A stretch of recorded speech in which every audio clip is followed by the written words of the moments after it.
PCL 650 presents your source for leading-edge news and information on today's hottest products and services. This is Experts on Call. Welcome to Experts on Call. Nice to have you with us this lovely Wednesday evening. In studio is Sean Lang, president of Interprovincial Roof Consultants. Welcome back, Sean. Good to see you. Good to see you as well. We had a coffee before we started here a few minutes ago, and I said, well, how's it going? And Sean said, really busy, really good summer, busy, busy, busy. Yeah. What, being busy at what? Tell us what Interprovincial Roof Consultants get busiest at. Well, summer is obviously the best time of the year for roofing. A lot of projects get undertaken. A lot of people defer their roofing projects for the summer because they want their projects done at the best time of year when the weather's the best, less chance of rain getting into your building and such. So this is the time of year when all of our guys are running around on the active projects, reviewing the work that's in progress. We do that all year long, but in the summer, obviously, it's more concentrated. There's a lot more of it going on. And this year, we are doing a lot of specification writing right through the summer, so a lot of people are still interested in getting their work done, even though we're getting towards the tail end of the summer. And it's important that people know roofing does happen all year long. It's not, it's seasonal in the sense that it's people would prefer to do it in the summertime, but it does happen all year. Well, because the list for summer jobs is simply too long for one summer. Well, exactly, and there's only so many good roofers out there, so the good ones get booked up and they have to do their work, you know, some of their jobs during the winter. As the weather deteriorates a little, though, Sean, how much does that elevate the risk of not getting the job done properly? Well, it depends on the project, okay? So if you've got a sloped shingle roof system that you're replacing, and it's a segmented roof system. And what I mean by that is there's a lot of dormers and roof sections that can be separated from hip to hip and ridge. Those are nice defining lines that a roofer can pick and choose which areas he's going to tear off and replace in a day. So if you've got small segments on your roof system on a sloped roof, it's very easy for him to see an opening of 6 hours or 8 hours in the middle of winter when he can actually tear off the roof and install the underlayment and install the shingles and get it all buttoned up before the end of the day, and then it could rain for 3 days, it wouldn't matter. Right, okay. With a flat roof system, it's a lot different. Or let's back up a second. If you have a very large shingle roof that's one roof area on either side, so basically two straight sides of the building, but it's a large building, that gets a little bit more complicated, but it can still be done. It's just that you have to tie in the shingles wherever you stop to the old shingles, so you have an overnight seal of some sort, or you're using a lot of tarps to protect the area. Now, if you go to a flat roof system, which is, I like to call it a bathtub that you're building, basically... Because it collects water. It'll hold a ton of water. Right. If the drains plug up, or even just naturally as the water's running across the roof, you can have up to a ½ inch of water running across the roof, depending on the drainage and depending on the amount of debris and everything that's on the building. There could be a lot of water running around. So your tie-in, when you tear off a small portion of that roof and you're tying it into an old roof system, has to be 100%. There's a lot of different methods for making that tie-in depending on the type of roof system. But if the roofer is not 100% on top of that tie-in, you could have a catastrophic leak. Okay. And it's even worse of a leak than, let's just say, a normal crack in a roof, because you've actually opened up an entire run all the way across the roof. If you can imagine, you have a rectangle and you've carved a quarter of it away, and you've taken that quarter off and you've now put a new quarter on, so that quarter has a new roof system. But that line that separates the quarter from a 3/4 is your risk point. So if the roofer doesn't seal that new roof to the old roof, you could have that entire run could open up and you now have water running in. And I've seen it happen where there's been a failure on the tie-in and you have a large amount of water that runs in. Usually it happens right where the water funnels to a drain or something, and it's just horrible. So it does become more risky, but it can happen. It's just that the roofer has to take smaller sections and has to take more precautions when he's doing that work. Now, you said the big roofing companies, the more popular ones, the better known ones, get booked up first. Yes. That would make sense. Yeah. What are they busiest at during their high season, Sean? Are they repairing roofs, or are they putting on brand new ones, just redoing entire roofs? Yeah, no, in the summertime, or let's just say late spring to early fall, including the summer, they're doing a lot of re-roofing. The repair jobs are usually over the winter. It's great winter work because you're not taking off a whole roof system. You're repairing a certain small area here and you're repairing a certain small area there. Right. So the roofing contractor can go up there quite comfortably and do his small repairs in between the raindrops. Sure, right. And a lot of times those guys will actually put a tarp on the roof and work underneath it. They'll prop it up somehow and they'll work underneath it to do those quick repairs. So the repair work is best left for the winter in that sense, because it frees the roofer up to do the major jobs, the complete can opening job where he's taking the roof off of a building in the best time of the year. So that's what all the larger roofing contractors are doing right now. Well, most roofing contractors in general, they're all doing roof replacements right now. Okay. Now, I wanted to ask you about one word that keeps coming up, and you read it in the paper, and it goes back to the leaky condo days back in the 80s and stuff, and the word, Sean, is membrane. How does, where or what does membrane, or how does membrane factor into a roof? Does it only apply, for example, to flat roofs, or do all roofs of all descriptions have a membrane involved? Well, a membrane, I don't have the actual encyclopedia definition of it, but it basically refers to a monolithic sheet. Okay. A one-piece system that's going to cover an area. So when you have a roof membrane, you're basically talking about a monolithic layer or a one-piece layer, whether it's been welded together or it is in fact just one big sheet of roofing, as in the case with an EPDM or a rubber roof. And that would be the membrane that goes on there. Any roll roofing is considered a membrane.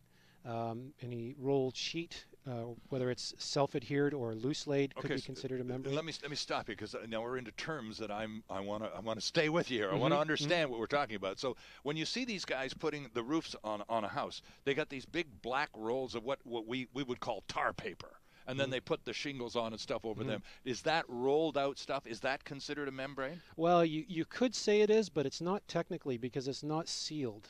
Unless it's a self-adhesive sheet. Okay. Okay. If it's a self-adhesive sheet, it's now bonded to each subsequent course. So you put the first layer on, the next layer is bonded to it with an overlap of 75 millimeters, and it keeps on going up the roof, and it's completely sealed basically with a membrane. Okay. If you're going with a loose-laid sheet, meaning that it's tacked on with nails. Yeah, that's what you see. Okay. It's just an overlap. Okay. So technically that's not a membrane. Okay, because it's not, you could conceivably, if the roof was turned upside down, it would become a sieve. The water would flow into all the joints. Sure. Okay, and it's much the same with a shingle.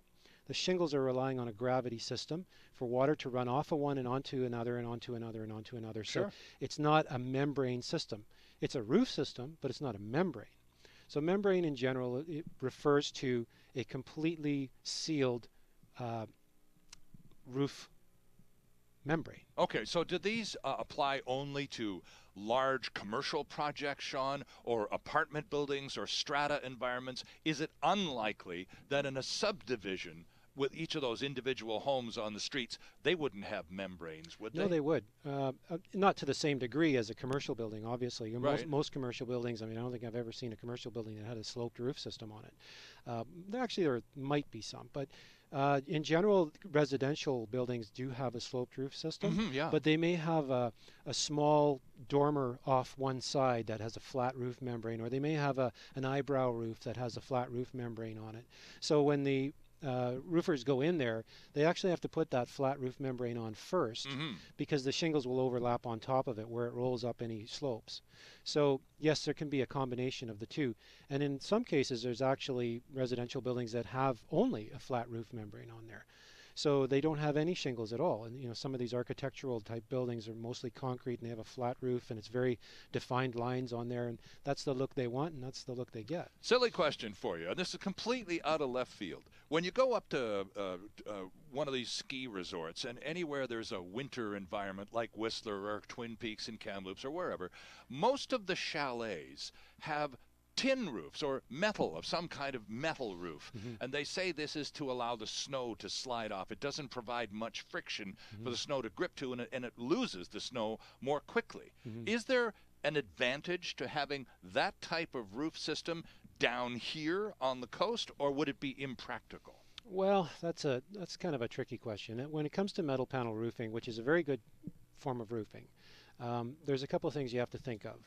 One is, when you're doing maintenance on a metal roof system, in poor weather where it's wet, and do we ever get wet here? Oh gosh, once or twice a year, huh? If there's any decent slope to that roof system, it's very dangerous to walk on it.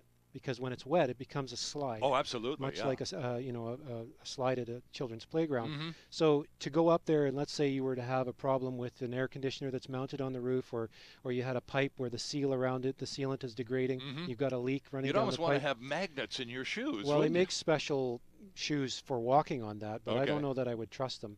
So it's risky. Now, then there's the sound, because you don't have the somewhat softer texture that an asphalt roof has or a cedar roof has. You've got a very hard tin. So when the rain hits it, on tin. yeah, it makes a lot of sound. So in some cases, people have complained that it's actually very noisy, and particularly when you've got a heavy raindrop coming down, or even a hail, even a light hail, it's very loud.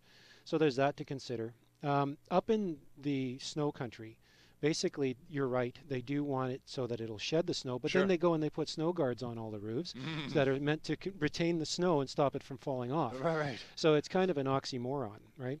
An asphalt shingle roof in that country will actually hold the snow better than a metal panel roof because of the granules on it. Right, the friction it creates. Yes. Right, yeah. But conversely, the granules can become detached from the shingle, because when the snow and ice form on it, the contraction of the ice as it's forming can pull the granules off. Oh, okay. So it can be degraded somewhat. So there's pluses and minuses to each one.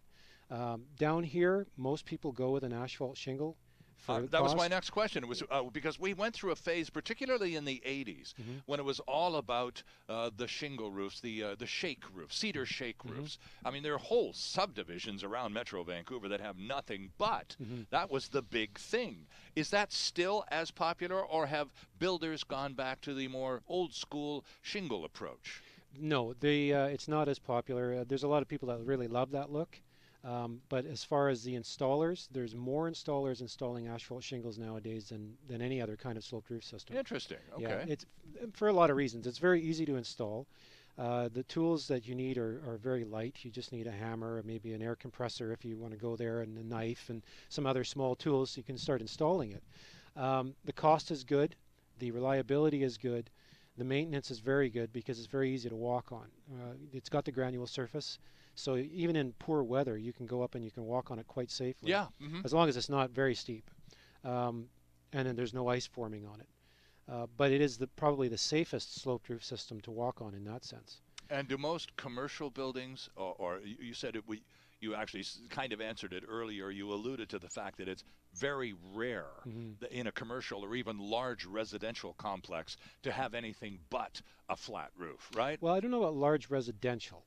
Because that one you do see quite a lot. Some of the townhouse developments, those sorts and of even things. Large strata buildings, you'll see a lot of sloped roofs, right. Asphalt shingle roof systems, or even some of the older ones still have cedar.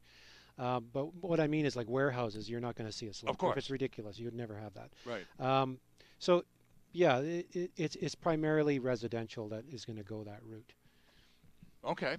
So let's take a quick break here. Our guest is Sean Lang from Interprovincial Roof Consultants. Terrific website. I was there just about a half an hour ago myself. We had a little discussion about the 650 Sea Isle logo, which is going to be upgraded any second now. The website, by the way, is IPRC. Again, that's IPRC.ca. Have a look, and we'll take this break and catch up with you in a couple of minutes. This is Experts on Call on Sea Isle 650.